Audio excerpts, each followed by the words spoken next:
បដិសារីបានលងបន្លាចមនុស្សល្ងងភាគខ្លះឲ្យដេករងទុក្ខរកសុខពុំបានឡើយពេលធ្វើខុសសម្រេចចិត្តខុសយើងកើតទុក្ខម្ដង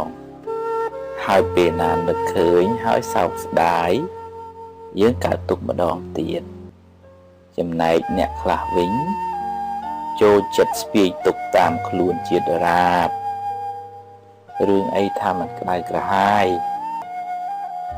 រឿងណាហួសទៅហើយកើតទុក្ខប៉ុណ្ណាស្ដាយប៉ុណ្ណាក៏មិនអាចទៅកែអ្វីបានឡើយវាមានតែនាំឲ្យក្តៅក្រហាយថែមប៉ុណ្ណោះ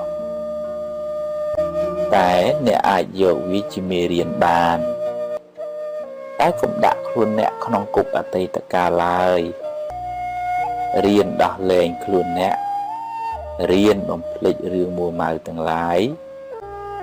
រៀនរស់នៅក្នុងពេលបច្ចុប្បន្នរៀនមានសង្ឃឹមរៀនតស៊ូរៀនកុំចុះចាញ់ហើយកុំបណ្ដោយឲ្យពាក្យឌឺដងរបស់អ្នកដទៃមកបំផ្លាញជីវិតអ្នកឡើយ